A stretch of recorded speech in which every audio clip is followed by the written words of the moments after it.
Hey crew, and welcome back to the Delta+Juliet Show. What's up, guys? This is Juliet. Today, I'm Delta. Yeah, don't forget your Today, name. we actually have uh, a fantastic guest who we've been talking to for a little bit, and this guy is fantastic. Will Craig from Mental Health with Will. Hey everybody, how's it going? Did I say that right? Mental Health with Will? Yeah. Sweet. Yeah, so this guy has written he's written a book which I've not read yet, but his blogs though. If you guys have not seen his blogs, and his shorts on YouTube are really great, but man, I don't know. For me, there's just something about your writing. Yeah. There's like this poetry to it. And I hate poetry, okay? Like I think poetry is dumb. But there's you know what I'm saying? Like there's some sort of like rhythm, some sort of cadence that I can't really point to other than like poetry that I really you're gifted, dude. I mean, You're really gifted. so from what I understand, you're also a bit of a stand-up comic on the side, and so it's all just timing. Like you have good timing in what you're saying. No, I appreciate that. Thank you. You're making me blush. I've never pretended to be. I don't have any delusions in my mind that I'm the next Ernest Hemingway or anything like that. I don't care to be a literary giant. That's not what I care to do. I have always believed, and this is true even when I was 12 years old writing, I want to write like a human being talks because I get tired sometimes. Yeah, I get tired of sometimes of just reading books, and it's beautiful, but it's also like no one talks like that. No one says that, and that's great that it sounds good on paper. Sometimes it is. Sometimes it just jumps off the page, and it's this beautiful thing you read, and you're like, I could never try to write something like that. I wish somebody would have told that to my English teachers. Yeah, It would and have made life a lot so easier. yeah, so for me it's always been like I'm going to write in the spirit of talking like an actual fucking human being. That's just what it's always been. um and so even like whether it's the blog or it's my book, like anybody who's read it that has ever talked to me is like, it sounds like you and I are sitting on your back porch just having a conversation, maybe having a drink and enjoying ourselves, but like that's what it sounds like. Yeah, yeah, and you can really tell. And speaking of drinks, uh, what, pray tell, Will, do you have to imbibe this evening? Well, I am drinking Michter's Rye on the rocks. Oh, I've Oh, not heard I of love a that. good rye. Is that a is that like a local rye or Mm-mm. So I live in Florida. It's funny you say the local because so I grew up in southern Indiana, so I'm right on the border of Kentucky, nice? and yeah, so bourbon is just part of our life, and so it's interesting because you and I were talking, and you said you're going to go buy Buffalo Trace, and Which I I forgot to do. Yeah. well, you didn't do that. Oh I no! forgot to do Oh. it. I know. But you know what's funny? So where I'm from, like Buffalo Trace is fairly easy to get, Hmm. where I grew up at least. And so then I moved, like before I moved away though, I was talking to some people and they were like, well, like Buffalo Trace is like mid to top tier. And I'm like, I'm not saying it's not good. I love Buffalo Trace. But where I'm from, like that's a mixing bourbon. Hmm. Yeah. Okay. Okay. Because what I realized was like there's scarcity. And when you add scarcity to the equation of bourbon or anything for that matter, it makes it more valuable. And so it's funny because like I moved to Florida, not nearly as easy to get Buffalo Trace. It comes in waves, and so now like if I get Buffalo Trace, I drink it on the rocks. But where I grew up, that was the mixing bourbon. Yeah. That is so interesting. No, I've settled for Elijah Craig this evening. Hey, there's nothing wrong with They're that. Elijah Craig is simple. great. It's really good. So We we opened up some Yellowstone tonight. we've never tried it before, And and How is it? oh, I haven't. I don't think I've ever had it it myself. was it it, was so it has a great flavor, but it is so overcast by yeah. the octane. Of course, we got 100 proof by I didn't really look that Well, up, and it. It's Strong. So there's actually a pretty good rye spice to it too for being a bourbon. It was quite nice, but I was breathing fire afterwards. Yeah, it definitely hits you in the chest for sure. Oh, I immediately took Tums. You get to a certain age and like Tums is just on standby all the time. Oh yeah, no, I'm 37 now, but I think it was around like 33, somewhere in there. I was like, I'm coming up on that in like Tums, 2 Tums months. are a good idea. Oh, congrats! Happy Oh, birthday. we're similar ages then. But Yeah. no, I threw some Elijah Craig into mixing glass and made a revolver. Okay. And Julia, what about you? I am a pansy. I used to be able to drink bourbon or whiskey straight, but then I don't know. It was like right around COVID. Like I feel like my stomach and my palate like changed, so I can't. My stomach doesn't take straight bourbon or whiskey anymore. But ironically, now I could drink gin straight. So I don't know what the fuck happened with that. So I'm drinking I think it's called a brown derby, and it's unfortunately almost gone, but it's pretty dang good. That's because we had a great conversation prior to this podcast actually recording.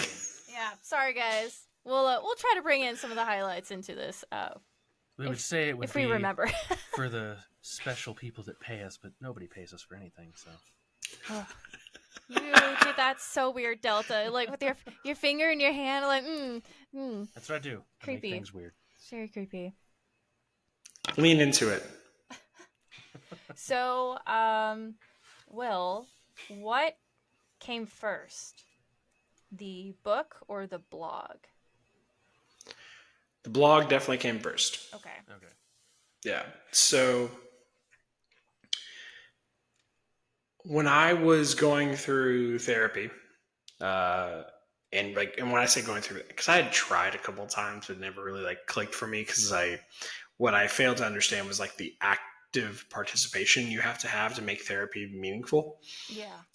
And so I was going through a fairly dark period of my life where, spoiler alert for anybody who didn't know this already, I was dating a woman and she died unexpectedly. That's one of those things that kind of forced me into therapy for the first, like, to really do it. To not, I had gone through some pretty dark periods otherwise. I had battled with suicidal thoughts. I had done a number of things where I probably should have been actively in therapy, but I never took it seriously. And when Allison died, I realized like I have to do this and do it right. And even though like I have no problem talking to anybody ever, when it came to therapy, I didn't know what to say. I didn't know, it felt so transactional to me. So my therapist challenged me to write as a means of like getting some thoughts in your head before you come in. And so I would go to therapy and I would, maybe talk about something, but then I would go home, and over the course of time between that session and another one I'd write about, she would give me prompts like write a letter to Allison, write a letter to a God that I don't believe in, write, whatever the case may be, and just do that and give me prompts and such.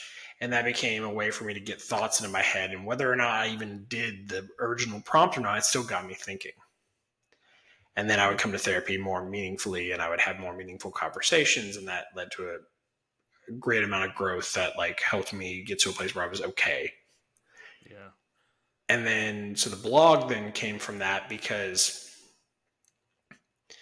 probably about a year-ish later, I was going through a bit of a transition period, and I said, you know what?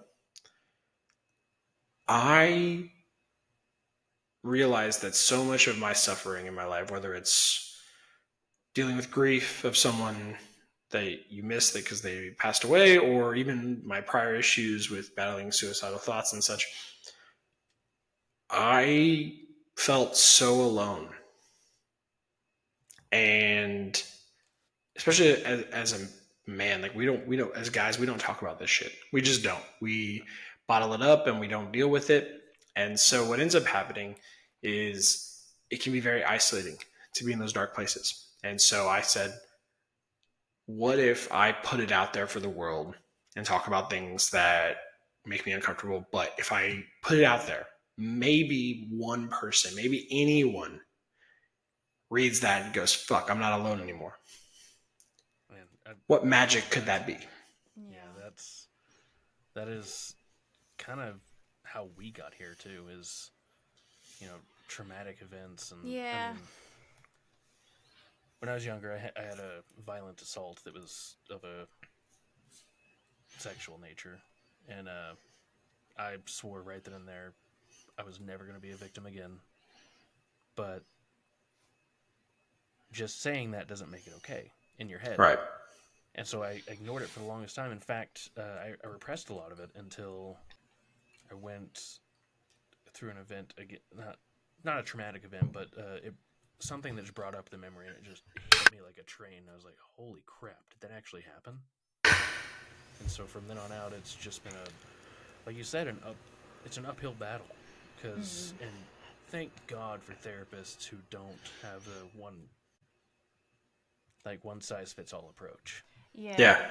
Because I've been to a couple of those, and like there's no want to participate in it, or there's no like calling to participate in your own healing until you find the right person. Absolutely. Yeah, I think finding someone that you kind of jive with, which can be difficult for people. Some people just It's get like dating. Yeah, and it's important though. It is important to find a professional that you do connect with. Not saying, you should find someone who just tells you all the things you want to hear, but someone that you do feel a connection with, that you do trust, that you feel like, yeah, this is a safe place for me to be fucking vulnerable. I'm willing to be held accountable along this journey because I do like trust you. And I think that's kind of forgotten with some people. Like I was talking with one of my old friends back from like my missionary days, and well, that's a doozy story, but that's for a whole other episode. That was a whole other episode. It's not out yet. Sort of, yeah.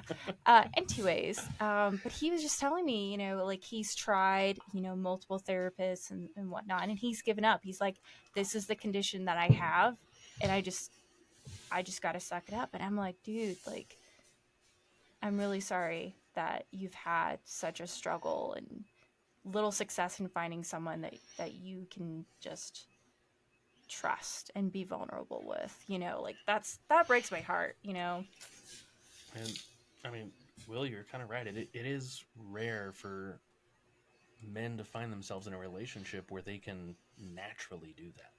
Yeah. Like it sucks, but it is the truth. And you nailed it right on the head when you said it was just so isolating and so lonely. Even if you're surrounded by people, there's just this loneliness to the lack of true intimate communication you can have. Absolutely. It's like this beautiful mix of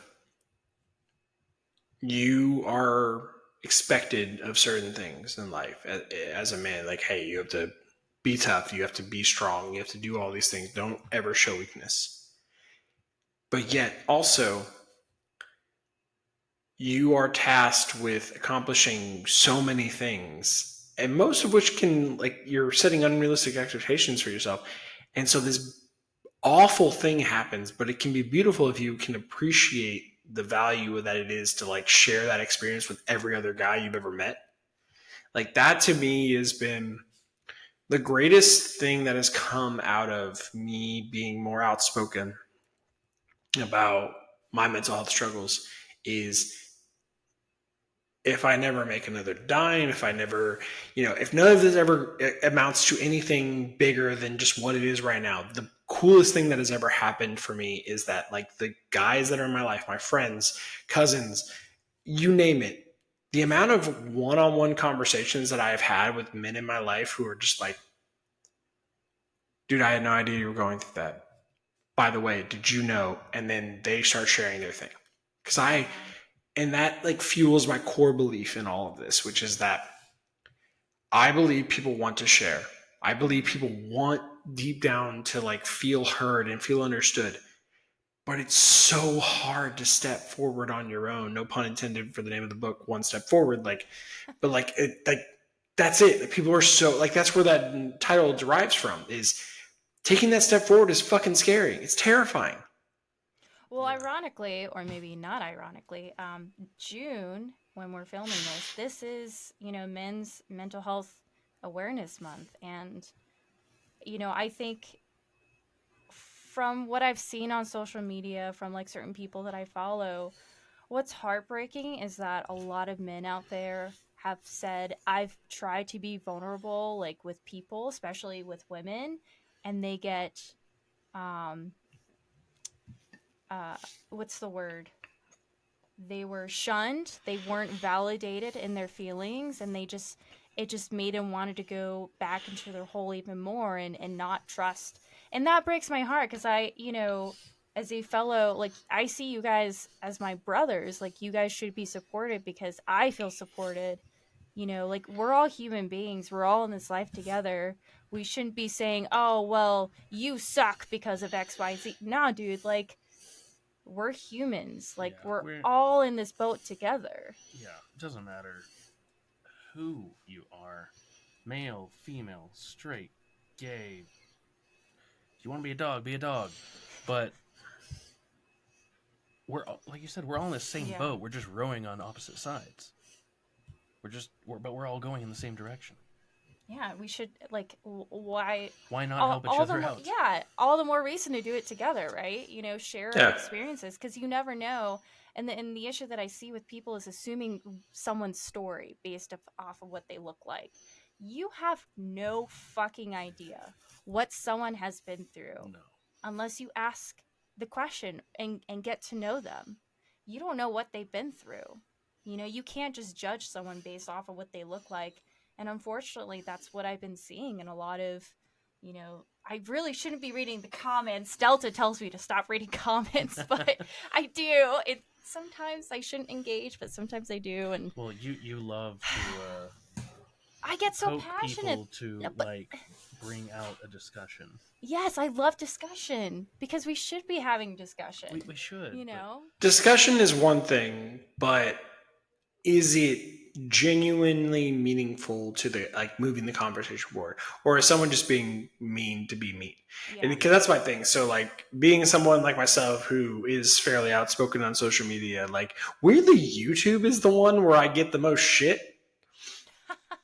And I think it's because it's a little bit more anonymized than like your personal Instagram or your personal Facebook or something like that. Like, those have a more personal tie and people can call you out. So because it's even more anonymized on YouTube, it just is a free reign for people to talk shit. And my favorite thing in the world, when someone's like making some negative comment about me, my replies are always like, sick burn.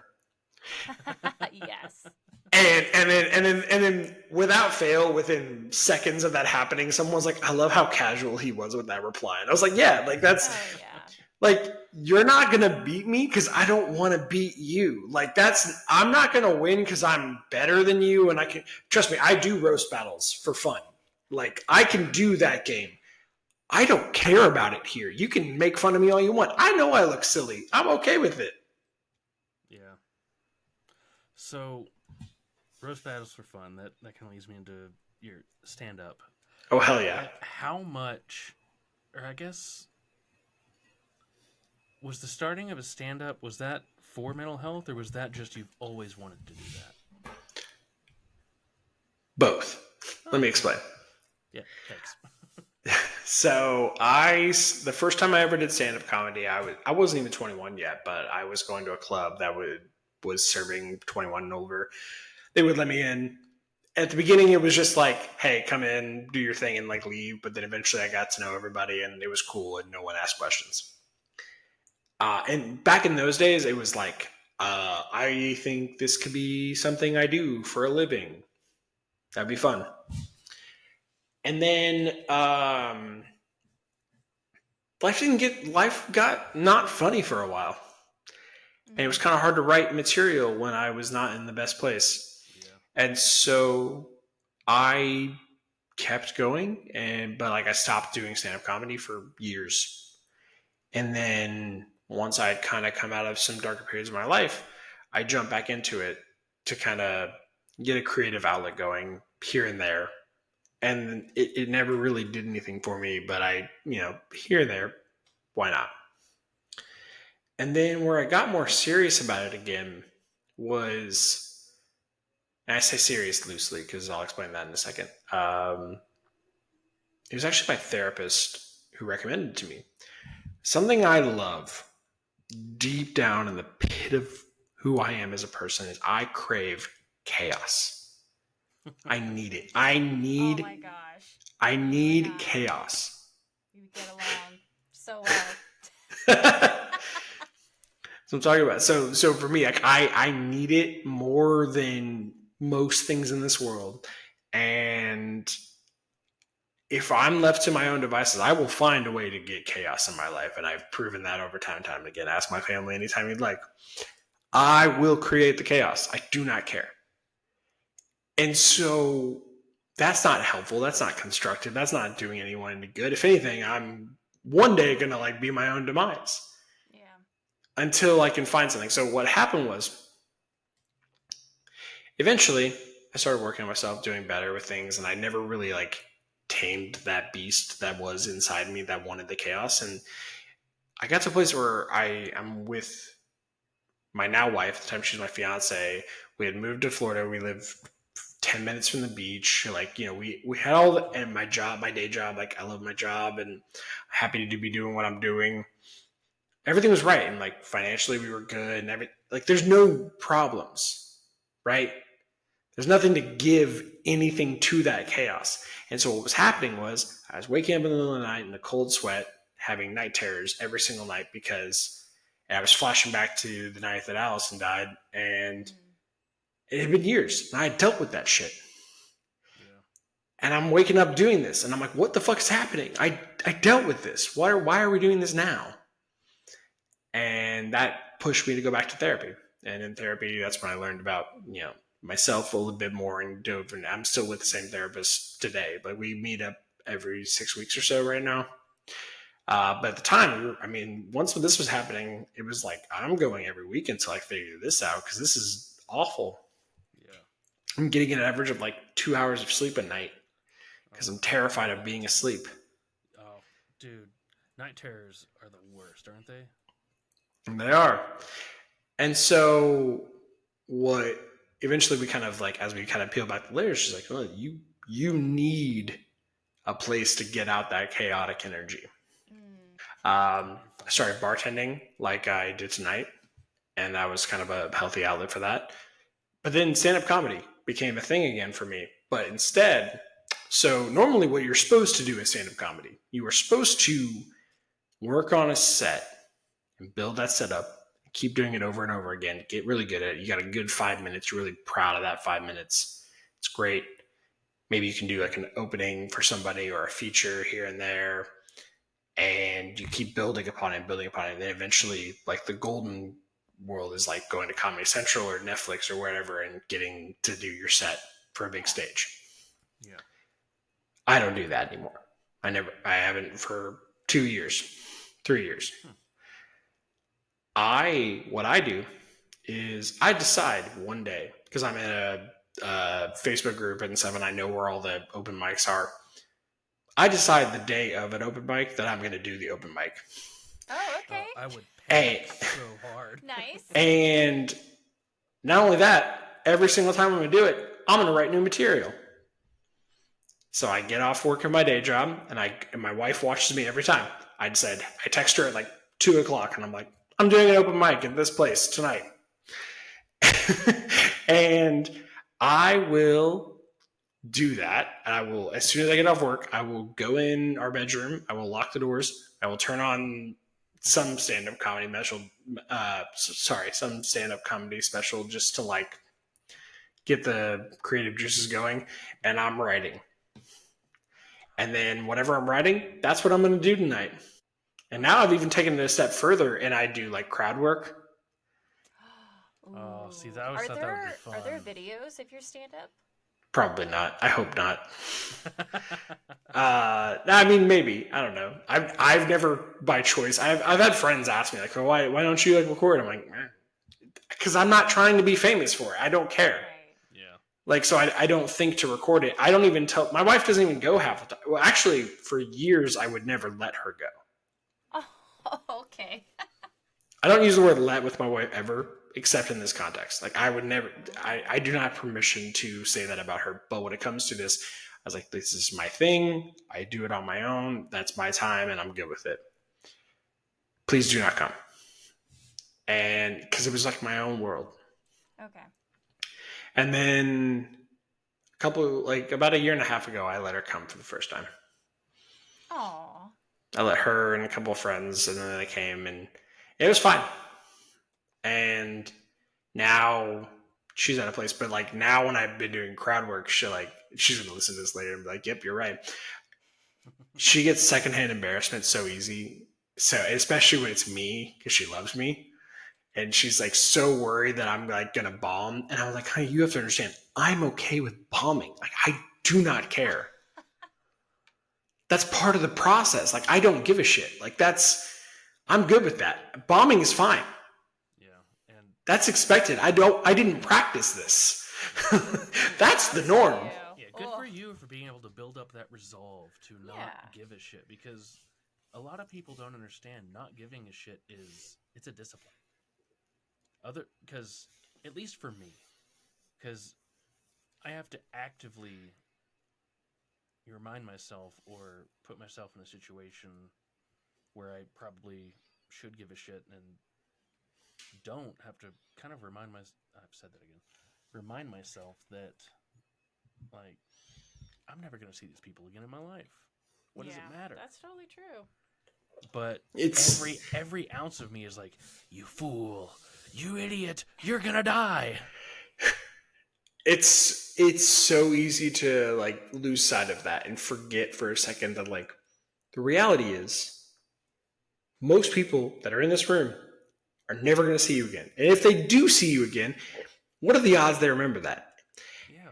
What we all fail to forget about ourselves is that think about your own life for just you.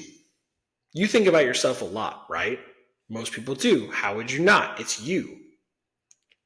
Yeah. Well, guess what? That's what everyone else is doing. So because they're doing that, they're not thinking about you. They never have been. They don't care. You could wear some ridiculous outfit out to the mall of your choosing, and maybe someone in the moment like finds that odd for like half a second. Yeah. And then they're going to go back to their life. And maybe sometime 6 months from now, they'll be like, remember that guy that wore that weird outfit to the mall? And that's the like extent of it. And people just don't see the world that way. Unfortunately, we're too consumed, and we assume everyone's thinking about us all the time. And the reality is, like, no one cares. Even worse now. With what? With social media, it's even worse now because it's training us to let people see us. Mm-hmm. So it's hard to shut that off. And it is.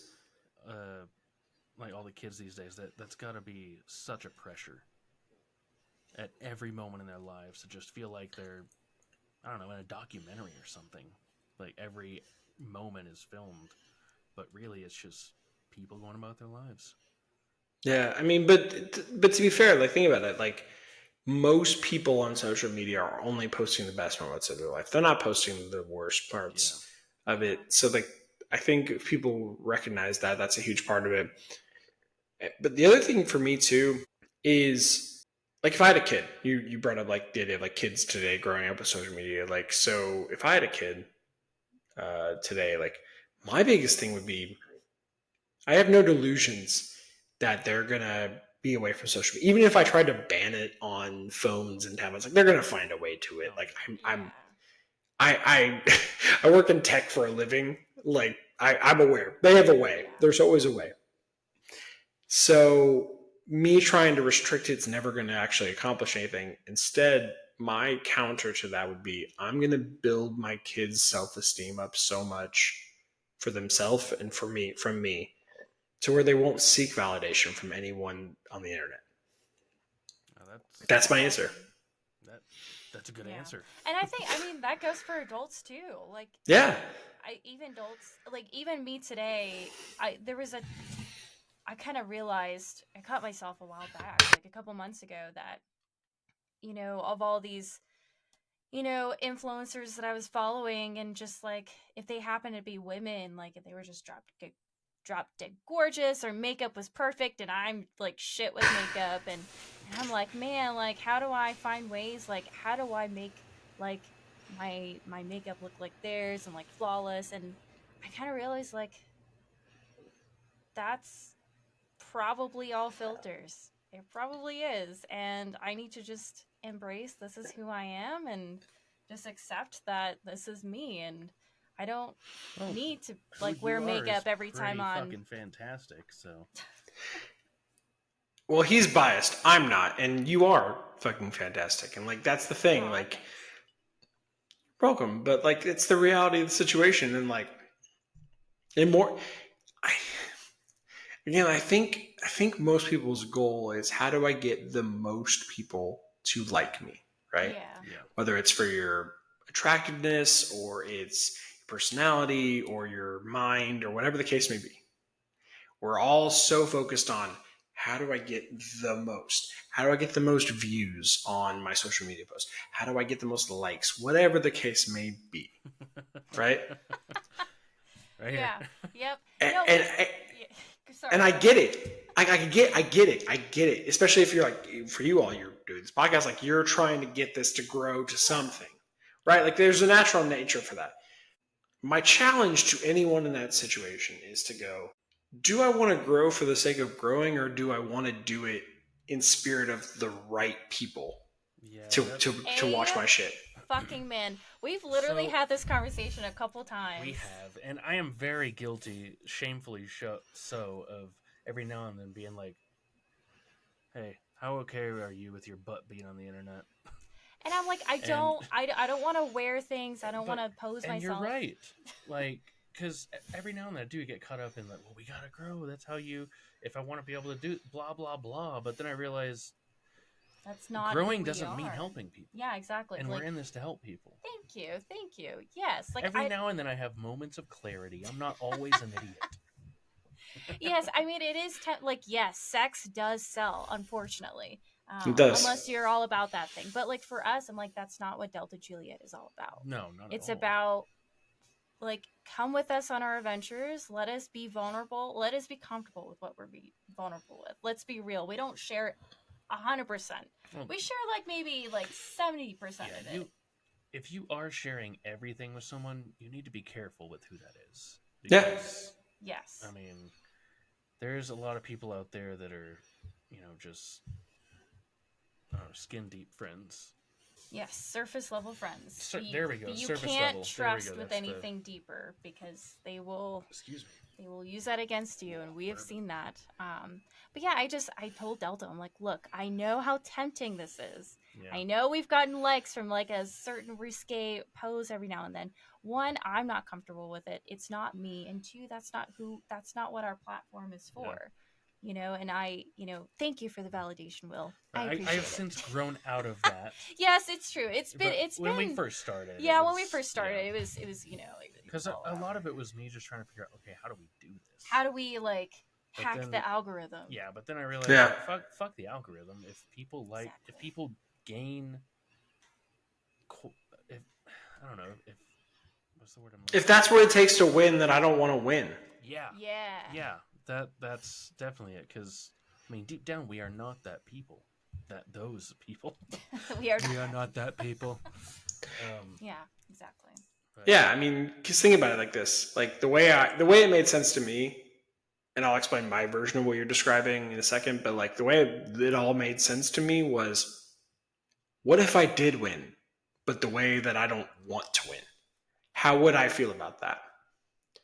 I would not feel validated. If that's like the ultimate goal, like the thing that you're so afraid of trying to do, and maybe you'll do, I don't know, and you're debating it. What if you did it? What if you leaned into it? And what if it worked? What would actually happen?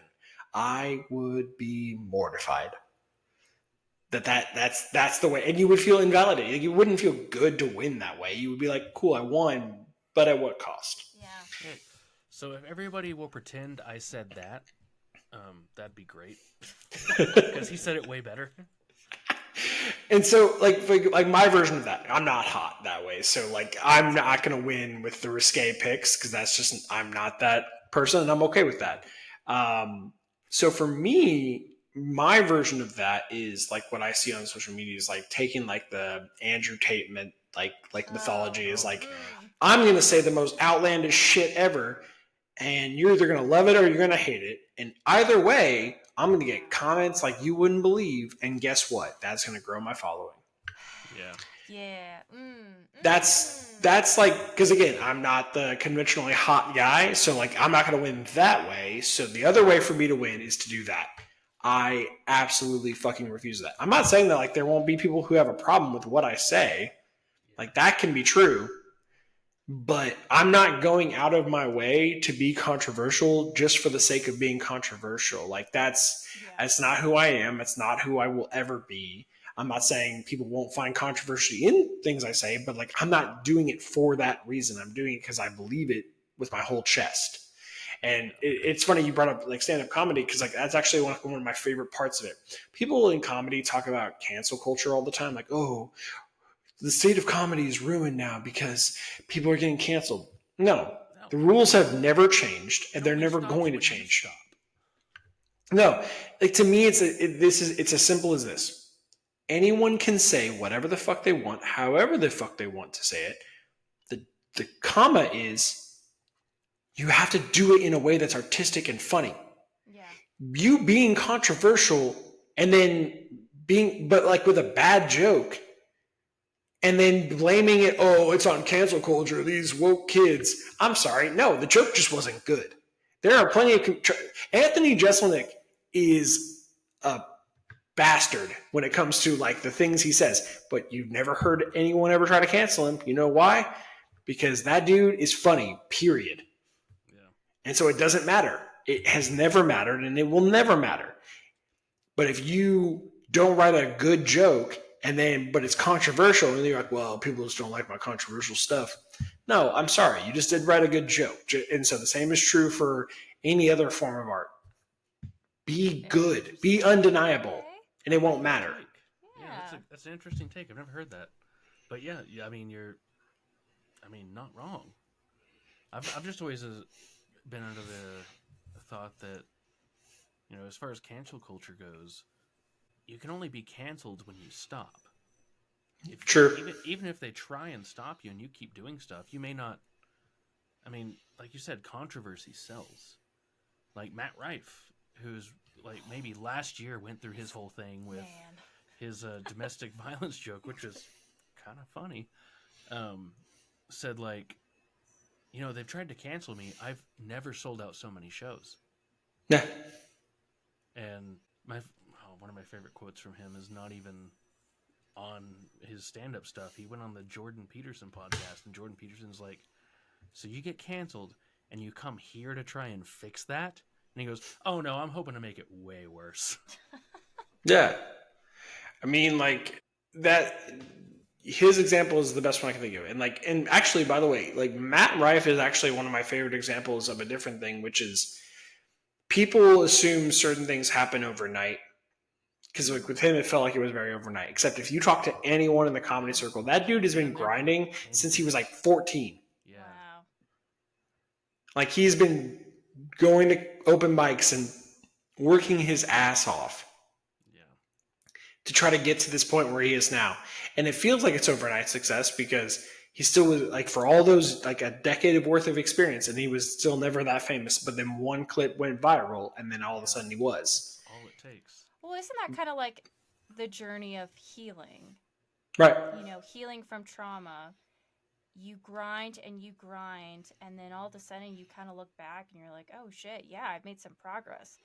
But that doesn't mean you're not going to... That doesn't mean you're never going to have, like, moments of, for lack of a better word, triggers. Because certain things, a smell, music... Yeah. Like anything that connects to like a memory that's like very powerful. Even if, like you said, Will, like, you thought you had dealt with it. You had dealt with, your partner's passing, something could, automatically like just trigger, and your body goes through, what the body does. And I think that's kind of like how healing is. And, like you just have to work at it, but that doesn't mean it's going to be 100%, like, solved. Yeah, one of the most powerful things my therapist ever told me was progress is not a straight curve line. Straight curve is not, it's an oxymoron, but like, get out of your way. straight graph line. There we go. Yeah. Like, it doesn't just go up.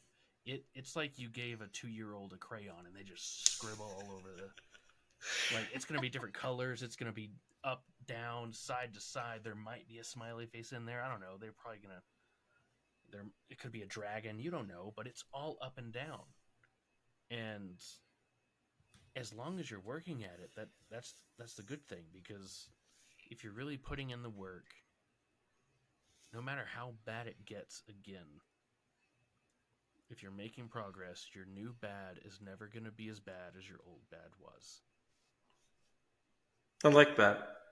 You didn't give yourself enough credit on the last one. You gave me the credit, but like, that was a good quote too. Like, and I think the way I try to look at it sometimes when it comes to whether it's therapy or just growing in general, like, sometimes you have to realize that, like, the answer to all of this is in the work. It's not the final result. It's never going to be a final result. Yeah. And so your ability to enjoy the process of learning some of these things is so crucial. And like, therapy is not about getting you to an endpoint. It's not as simple as just going to the doctor and saying, I have a sore throat. Let's do a strep test. Sweet. Now you get these medications and now you're solved. Therapy is not a linear path. It's not something you're going to solve tomorrow. But if you're willing to put in the work, if you're willing to catch yourself and like understand and embrace the process of it, it can be a very, very beneficial thing for every single person.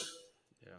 And so I think that's true for that, but I also think it's true as we kind of explore our own selves and we start to understand like why we do the things we do in our personal lives. And so I think a lot of people can relate to this idea. Like, going to therapy is not the goal of I'm Zen and never feel another emotion ever again. It's not about that. You are human. You are going to get angry someday. Mm-hmm. It's not about not being angry ever again. It's about understanding how to manage and properly handle your anger so that you can do it in a way that's constructive and meaningful to everyone around you. Yeah. Absolutely. Jinx, double jinx, you owe me a Coke. Does he owe you 3 Cokes? 2 Cokes? I lost count there. I don't know. I always lose those. Yeah, back when, let's see, in my early 20s, I was a bit of a professional kickboxer, and one thing I've always carried with me that my kickboxing coach told me, she said, when you're training, I don't care about who you think you can beat. All I want you to do is be able to beat who you were yesterday. Interesting. And it's going to be a bloody, all-out bout. And it's scratches, bites. You might get your butt touched, I don't know. But if you come out on top, that's great. Some days you won't, and that's okay. Because you still have tomorrow. I love the way you put that. Like, I actually have like a whole chapter in my book about that. Like, it to me is like your only competition really in life is you. Like, look, I love sports. And yes, there are winners and losers in sports. There are winners and losers in board games or whatever you're playing with each other. Yes, I acknowledge those exist. As a human being in the existence of the world, you don't have to compete with everyone in your life. The only person you are actually in competition with is you. Can you be a better version of you than you were yesterday? The way you put that is perfect. And sometimes that's hard when you hate yourself. Yeah. Or you could look at that as that's rock bottom. Yeah. I mean, I was at rock bottom for quite a while then, but I mean, it's true. Yeah, like you said, your only competition truly is yourself. Mm-hmm. And I don't know. But unfortunately it's not on social media. Like that's what happens. Like people play this game of comparisons. You see someone else who's in the same space as you and they're doing better for whatever reason. Maybe it's a podcast, maybe it's, for me, social media, like mental health, like someone who has more followers, more likes, more views, whatever the case may be. And so we naturally play these games of competition, but the reality is like who, like, I don't know anything about their journey. I know nothing about what it took to get there. Maybe they, if you're going to use social media as the example, maybe they bought a bunch of bots. Maybe they had one really good video that like really popped off and then no one's actually watched anything since, but they still have the followers. There's so many things that can happen. Or maybe they're just making better content than you, and that's okay too. Whatever the case may be, that's nothing that's in your control. That's them. Yeah. Yeah. You can only control the output you do. Can you be better than what you were the last time? Can you do it? My first podcast appearance versus where I'm at now, like, is vastly different. Yeah. I have become more calm. I have become more able to have these conversations meaningfully. I don't get as nervous with these. For those who don't know this, we didn't have a script going into this, if you couldn't tell. Why? Because we're all comfortable with this. They've done enough with themselves. I've done enough with myself. Let's just do this and have fun with it. Absolutely. So feel free to say this is like out of bounds, but I'm curious about kind of you said you're married, you have a wife. How long have you guys been together? We've been together for a little over 5 years. We've been married for just over 1. Okay. Oh, well, congrats. Getting over that 1-year milestone. Congrats. Thank you. Again, feel free to, say, hey, I'm not really comfortable with this. But did you, at the start of your relationship and kind of like really getting to know each other and being, I guess vulnerable, whenever that point where you felt like you could be vulnerable with each other, did you still have some pretty hefty, like, healing or baggage that kind of affected your relationship with her and you had to kind of, or was it you had dealt with a good chunk of it and it didn't have a huge impact on future dynamic? It's a great question. It's not out of bounds. It's interesting. So with my wife in our relationship, this is the part that like my own family might not even know this answer. The first time we ever met in person, I'm not going to go into the details of how we met and all that, but like the first night we met in person, I said everything. I told her about Allison. I told her about the 6 brain surgeries I've had. I told her everything. Every dark little weird secret that I've ever had. Not even secret. That's a bad word choice. What I mean is like things that like are the things that I wait to tell people about. Mm-hmm. I cannot to this day explain to you why in this moment, the middle of the night, I decided I was going to tell her all this stuff. Could not tell you. It just compelled within me. I was like, you're safe here. Just do it. This is probably a stupid, sappy answer, and it's not even really an answer. It's more of just like a little tidbit of knowledge. But, I mean, we kind of did the same thing, and it's rare that you meet someone that, like, before you even know it, you connect with them. Mm-hmm. Like, you just have, like, it's almost like your spirits become best friends before you realize, like, oh, I like this person. And we just kind of, like, because our first day ever talking, like, one-on-one, I think we talked for a good, like, 12 hours, like, all through the night. Yeah. And just spilled everything. Like, my divorce, all sorts of crap, and she was telling me about all her life, and there's,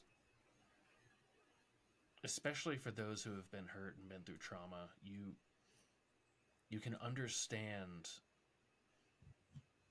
the importance of a safe place, and you realize it when you see it.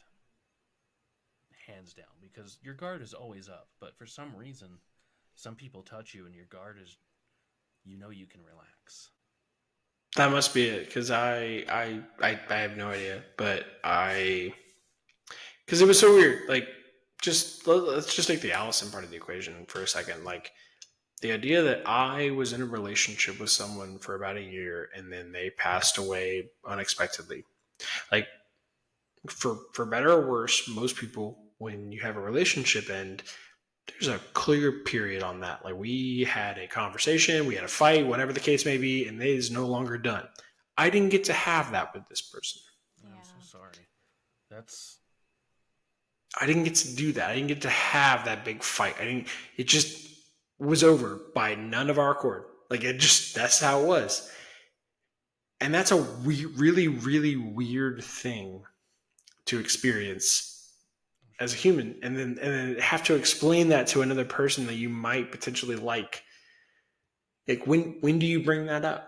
Yeah. When is it normal? And I have tried every version of that. I have waited multiple dates in. I have done it right from the beginning. And then what got interesting was when I started blogging before I met my wife, and then so that became an interesting part of the equation too, is that she didn't know about it yet, but once I kind of unburdened myself, and she told me her stuff too. She had been in a bad relationship previously. Like, there was a number of things that happened, and we both kind of like unburdened ourselves. But then what got interesting for our dynamic later on was that I had the blog. And at the point that I met her, I had been blogging for like 2 years. So there was thousands of words of content of me talking about all my shit, that she got to have this whole inside scoop of me. And it actually brought us closer. That's the truth. And yeah, so we got to have that like together, and then, I can help. And it's still true. Like, even in the most personal parts of like a relationship between a partner and another partner, even in that, you can still kind of want to put your guard up. But when you realize that, like, by you putting yourself out there, you then give the other person permission to do the same to you. And I think that's not just true in partnerships. I think it's true in friendships. I think it's true in family. I think it's true in a number of places. You putting yourself out there, it's like the core belief that I have of anything that I do with any of this social media, any of the book, any blogs, any of it. My core belief in all of this is, if I put myself out there, surely someone's going to see that, feel less alone, and maybe, just maybe, whether it's to me or their therapist or their friend or whoever the hell, they will now be more likely to share their problems, share their concerns, share their dark moments with them. And maybe that makes them a little safer. Yeah.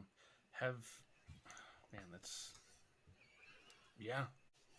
I mean, at least speaking from a divorce perspective on relationship, especially when your ex-wife just, you're getting divorced because one day she just doesn't come home.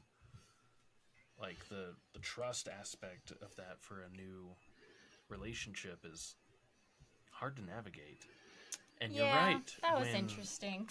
When you're finally able to learn to open yourself up, that other person is finally able to fully open themselves up, because until you do, they can't.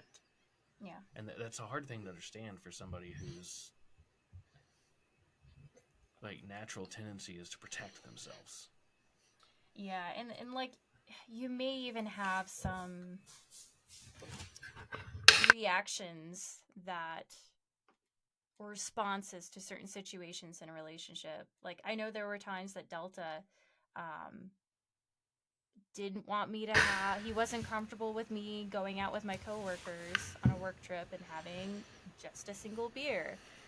And I just couldn't understand him. Like, but I'm very loyal to you. Like, I love you, babe. Like, you have nothing to worry about. Just certain situations like that where he didn't understand. Well, I guess I definitely didn't understand, but just kind of like these maybe conscious versus unconscious like responses of like that. untrust Yeah. because of trauma. And a lot of it didn't have to do with trust for you. Like, Yeah. it Yep. took a while for you to understand that it had nothing to do with you. Yeah. At all. Yep. Like, there was nothing you could do.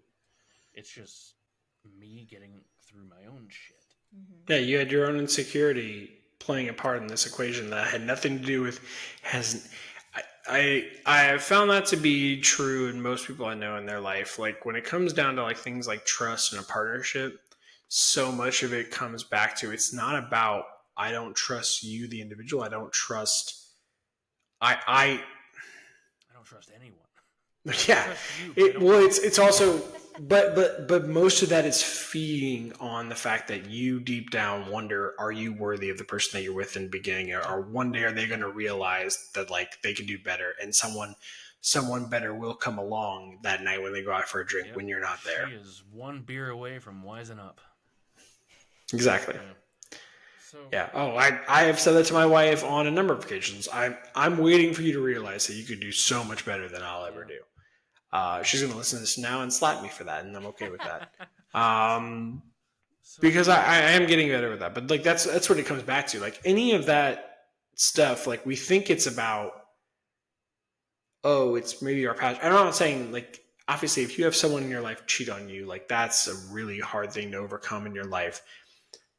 But I'd be willing to bet if you really pull back the lens of a lot of it, you're going to start to wonder, it's not actually about the other person doing the act. It's that you feel now unworthy. Yeah. And that like you in some way deserved this because you earned that for any number of reasons. And so like anytime you feel that bit of like, oh, I'm wondering what they're doing without me, it's really not about them. It's about you thinking they're going to move on without you because you're secretly like wondering if they're going to realize it all along. Yeah. And so many times Juliet has just asked me, like, have I not proven to you that I am faithful, that I am... And I wish I could just, like, pause the moment and be able to say in a way that you could understand that it really has nothing to do with that. It's all this. That's my point. That's kind of what I'm saying. Like, that's the thing. Because if it was all about Juliet, you doing your thing and like making me feel more secure in our relationship and such, there could be a certain amount of action, words, whatever the case may be, to achieve that outcome. The fact of the matter is there isn't one. And the reason there isn't one is because deep down, Delta over here doesn't believe that you're worthy of him. So you cannot convince him of that because it's in him. It's nothing you did. I've tried. Yeah, I know, exactly. But that's what I'm saying. You can try all you want because it has nothing to do with you. It has everything to do with him. I actually have weirdly enough, I have a bit about this in the book. Like I talk about that. Like what people don't realize is like when someone cheats on you, like it has everything to do with them and nothing to do with you. If they choose to take that next step forward, you can read all their texts. You can be in every place that they are. You can do all those things. If someone's dead set on doing that, it actually then in that situation has everything to do with them and nothing to do with you. Prior to those moments, anything that you're feeling is about you. Yeah. Oh, man, you just hit me right in the feels with that. I need another drink. I was going to say, I actually finished mine too. Yeah. Man, trauma, to quote Delta, trauma is a bitch. Like trauma is a bitch. I had no idea. She's a salty bitch. She is. Because I never experienced anything traumatic until what? I don't know. Oh, I thought I was like, what are you Just doing? doing something weird in my hand, I guess. Oh, okay. I don't know. It's like just being weird tonight, all creepy like. Yeah, Adam Sandler hand thing going Adam on. Sandler. Or what? Or Adam Sandler's hands creepy. What the fuck is that show? The Addams Family. Yes, that thing. I promise. Two very different situations. Addams Family versus Adam Sandler. Two very different things. Could you imagine? Lord, could you get the car? I would pay to watch that. Oh my gosh, yes. Yeah, that would be good. But anyways, Adam Sandler plays all of them. Like with Delta and all of the trauma that he went through, the only trauma that I had gone through at that point when I met him was something that I had repressed that got brought back up when Delta had his suicidal scare, was my cousin taking his life when I was in, South Africa. And I was angry. I didn't understand why. And I just repressed it and just kind of pushed it out of my mind. And so when that happened to someone, or about to happen to someone that I fucking love with everything that I have, and I would literally burn the whole world for you, babe. I literally would. I know you literally Yeah. would. Man, that rocked my world, and it has that fear of worrying about, am I gonna come home one day and just find you, God forbid, like, like it.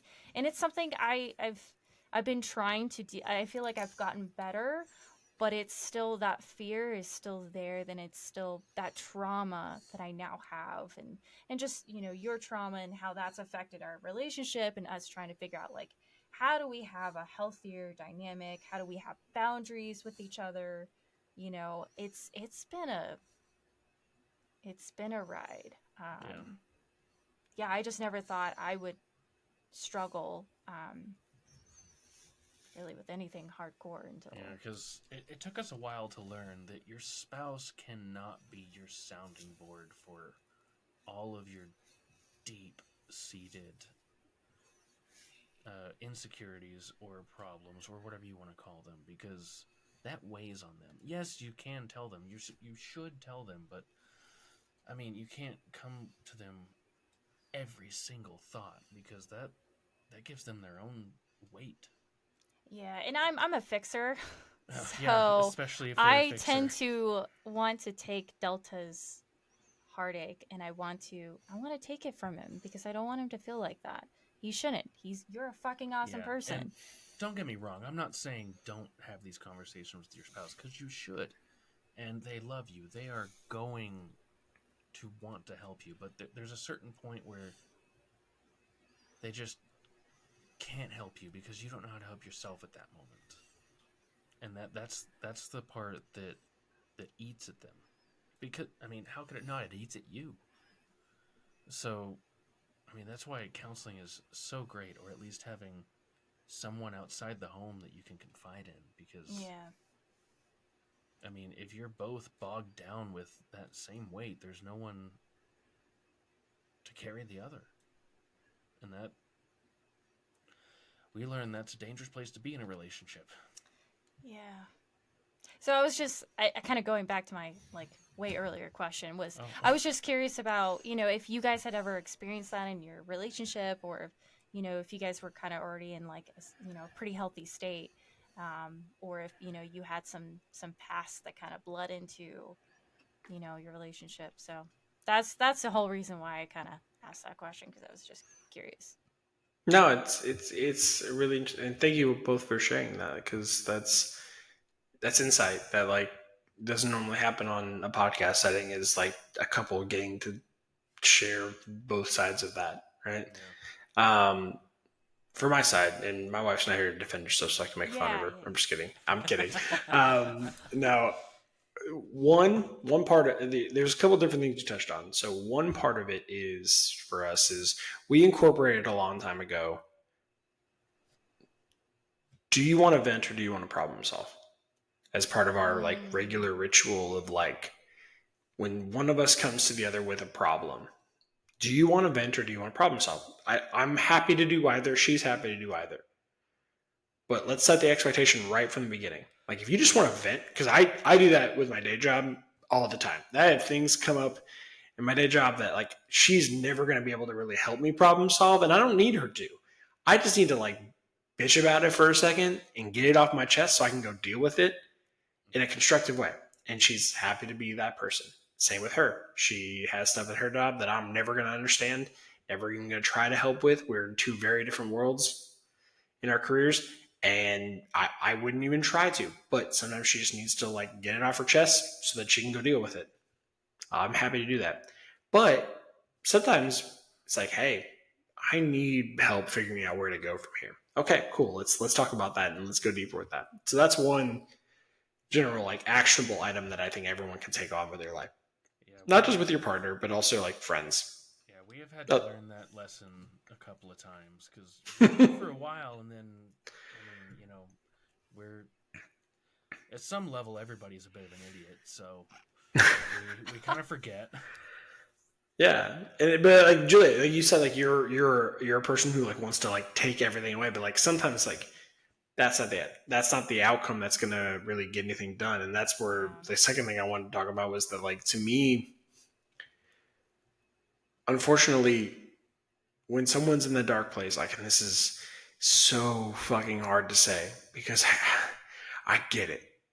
Probably the number one question that I get about mental health, not about the book, not about me or anything like that. The number one general like psychology question I get is, what do I say when someone I know in my life is in a dark place? Maybe it's a partner, maybe it's family member, friend, whatever the case may be. What do I say? And I wish I had a better answer. I wish I would give anything in the world to give you the perfect thing to say. That doesn't exist. If it did, it would be different for every person. So that's an unrealistic expectation for anyone to have. What I would recommend is listen. Yeah. Be there. Just understand that like part of their healing, actually most of their healing has to come from within. They have to want it for themselves. People can't, I believe wholeheartedly, people can change. But they have to want it for them. If he tries to change for you, it might work. It might even work for a while, but eventually it will give way because he didn't want it internally and he's not going to hold true on it. And if you ever, as much as I would hate for that to happen, if you ever leave, he will go back to his old place. I have said 1,000 times over to anyone who will listen about my wife and I know exactly who I would be if she wasn't in my life. I used to smoke cigarettes regularly. And I know I would pick that habit right back up if we ever like ended. I hope that never happens because I didn't quit cigarettes because I wanted to quit cigarettes. I quit cigarettes because I wanted her to be with me longer because I knew she cared about my well-being and my health. Yeah. I enjoyed smoking. And I know it's a bad thing to say, but it's the truth. I enjoyed smoking. I had no problem with it whatsoever. Yeah.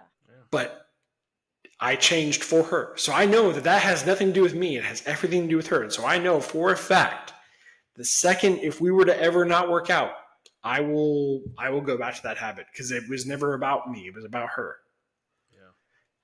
But as long as we're together, yeah, I've never strayed once. I did at my bachelor party for the sake of argument, just to be like, watch, I can do it and never do it again. And I didn't ever. I quit cold turkey one day and I never picked it back up. And so I tried the one and I still didn't pick it back up. Because I want it for her. It can be still a very powerful motivator to care about something through somebody else. Yeah. But it won't stick. Because eventually they could leave. And then what do you have going on? And I know wholeheartedly, the second we were to ever not work out, I will be at that gas station and I will be buying my pack of Camel Light menthols probably. Have you always known you wanted to do something like this, or did this kind of come about from a moment in your life where you felt like a responsibility to help others, like a Spider-Man moment? I think the short answer is both. Okay. In certain parts of my life, like you could, if you ask my 6th grade teacher what I'm going to be in my life, if it's not playing in the NBA, because I was a freak of nature child. I was 5'8" when I was 11 years old. I'm only 5'11" now, so like, keep in mind like that. But yeah, but like when you're 5'8" as an 11-year-old, like you might go to the NBA. That might be a thing. It didn't happen, obviously. And so, but if you disregard the NBA dreams, like I watched this actually happen in real life. When I announced that the book was coming out, my sixth grade teacher commented and was like, I remember you telling me you're going to write a book. You're going to write a chapter book. That's cool. That's really cool. And I was like, yeah, like I am. I told my 6th grade teacher I was going to be Batman. How's that going? Get back to me in about, I don't know, never. Well, first you have to be a billionaire. Then you have to have a lot of childhood trauma. And then you have to just decide to use the billionaire funds to then fuel the childhood trauma. Trauma, combat training, that's about it. I mean, you're 2/3, arguably. You just need like the $1 billion. Yeah. Any chance you're gonna get rich?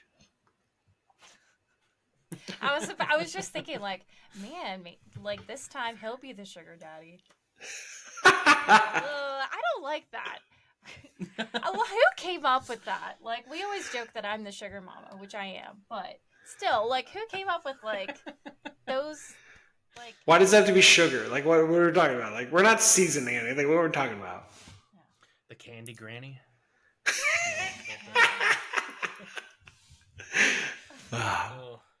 But the second part of your question about, like, is it something that called to you and stuff? So yeah, writing was a huge part of my life and always has been. I was like editor-in-chief of my school paper when I was in high school, and did some stuff with that and won some awards. And so writing was a big part of my life growing up. However, what I'm writing, I think if you had asked me back then, it would have probably been some sort of like fantasy novel or something along those lines.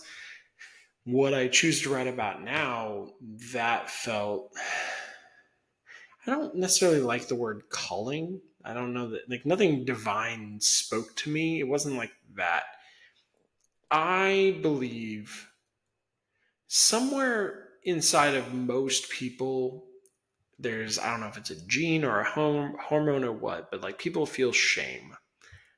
Generally speaking, I don't have that. I've been lacking that my entire life. I'm the guy who will do theatrical productions, but also be on the football team. I will do drunken karaoke. I will do a number of things because I, generally speaking, lack shame. I just always have. I've never felt a desire to prove myself in that way.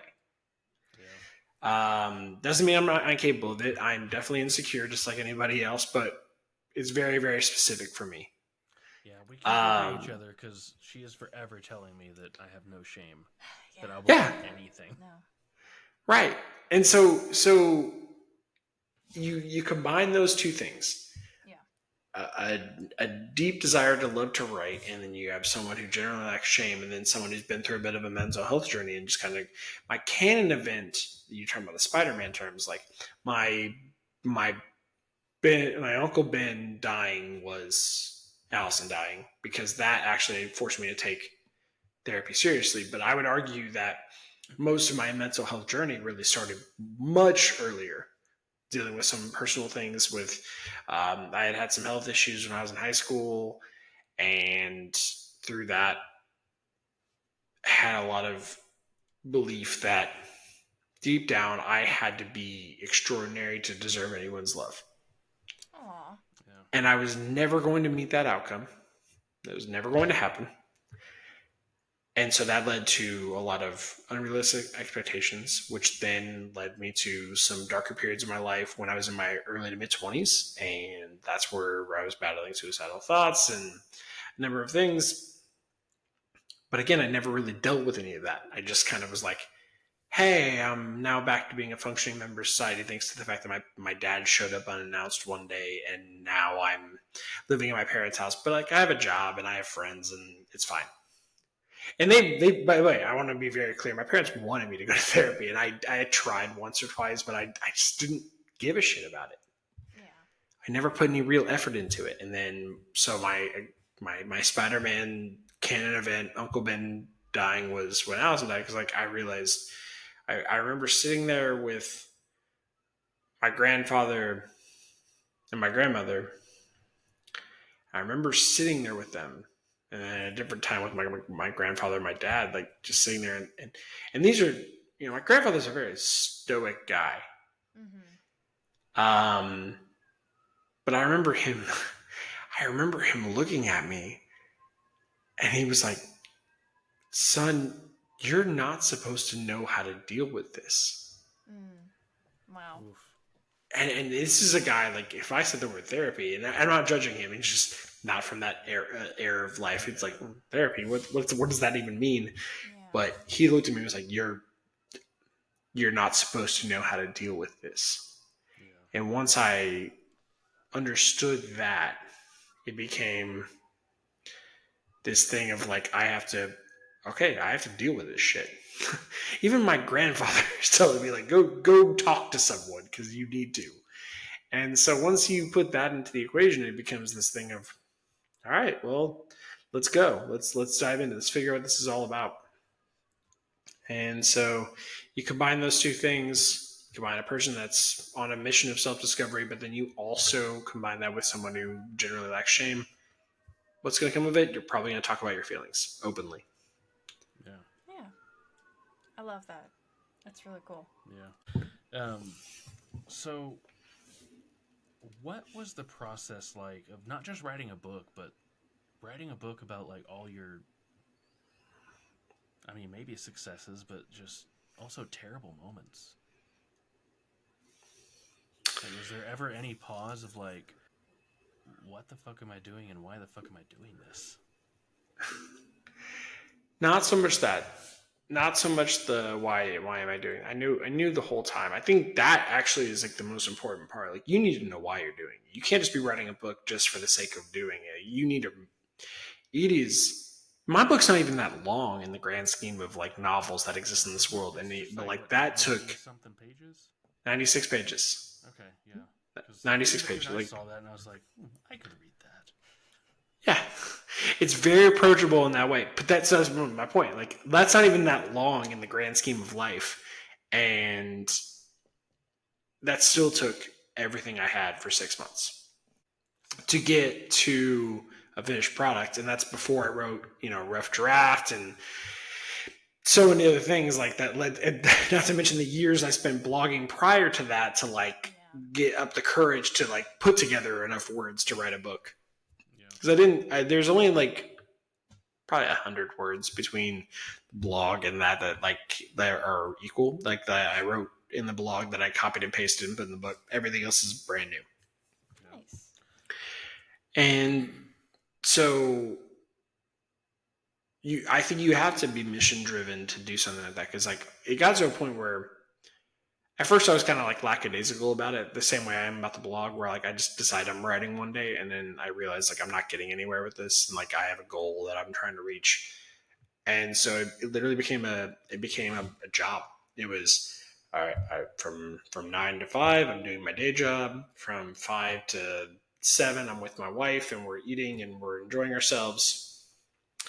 And then after that, around like 8:30 or so, all right, I'm going to my office and I'm doing this until I can't do it anymore. And sometimes I write 1,000 words. Sometimes I would write 200 words. Sometimes I write no words. Sometimes I would, but it was the practice of doing it that got it there. And you had to, once I realized that, that's what made it possible. Okay, that's just to have that drive. Like, it's because I mean, we are in ourselves mission driven for something like this, but to put something together like that, that's just another level of just importance to something. Not saying like, you were thinking, oh, I'm going to be super important, this is going to be great, but the importance you put on getting that out there to at least maybe help someone else. Yeah, the passion. Like, it just, yeah, it speaks to you. Yes, thank you. It speaks to your passion on just being there for people, even when you can't physically be there, Yeah, there's something to be said about even just having the discipline just to try to sit down and like do something. Even, and like you said, like some days you would have no words. Some days you would do really well, and other days you would have less words. But it's just the practice and the discipline and like you were creating that habit for yourself. And that eventually, doing that every day, it brought you your goal. And I think that's something, we could take for ourselves. And I hope this, helps other people and, whatever their goal or their passion is, even if it's just like they could apply it to healing, just working on those healthy habits that work for you, even if you're not even if you're not successful some days, and that's okay. Man, I'm really glad you're here to say things better than I can say them. No, babe. You say things beautifully. You do. You say it from the heart. Yeah. I'll speak gooder, y'all. But no, it's funny. I was talking to some friends about this recently. Something I think gets lost on our generation and younger is the value of putting the reps in. And look, don't get me wrong, like, I'm all for people finding success however they find it. If it's instant, if it's whatever, like, I like, good for you. Like, life is hard. Find success however you can find it on your terms. Like, do it. However, like, we do tend to, because we live in a world where instant gratification can become a regular part of our lives.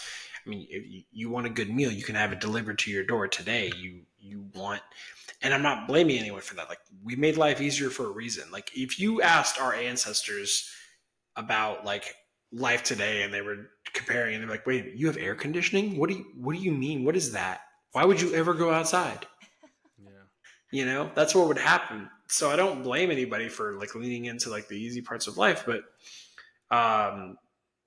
there's so much value in just accepting, like, getting the reps in, doing the thing like over and over and over again, and getting good at it. I'll use myself as an example. So a side venture that kind of just became something that I did was I got, I randomly do a book event here and there, and for a handful of people, I'd talk about the book and talk about my life and things like that.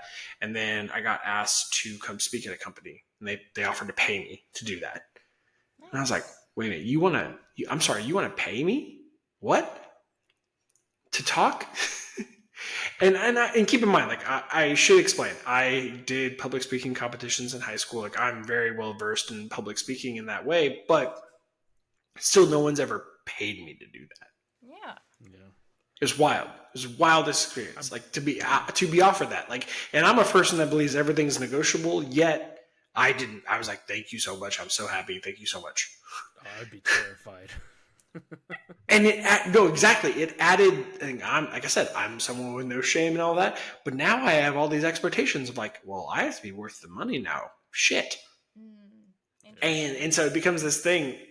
But like, then I started speaking more, and I did more, and I was like, "Oh, this would be like a fun path. This would be something that I would enjoy doing for the rest of my life." But someone's like, "Oh, so do a TED Talk."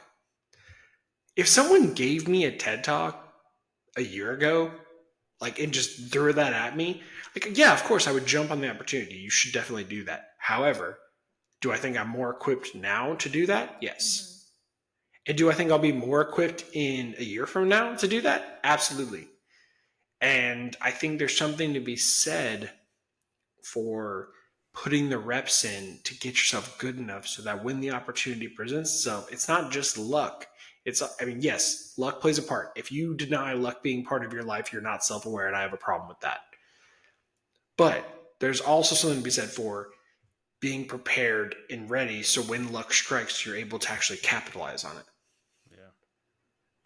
So, are you ever tempted to put a bit of your comedy into your public speaking, or do you just see those as very separate things?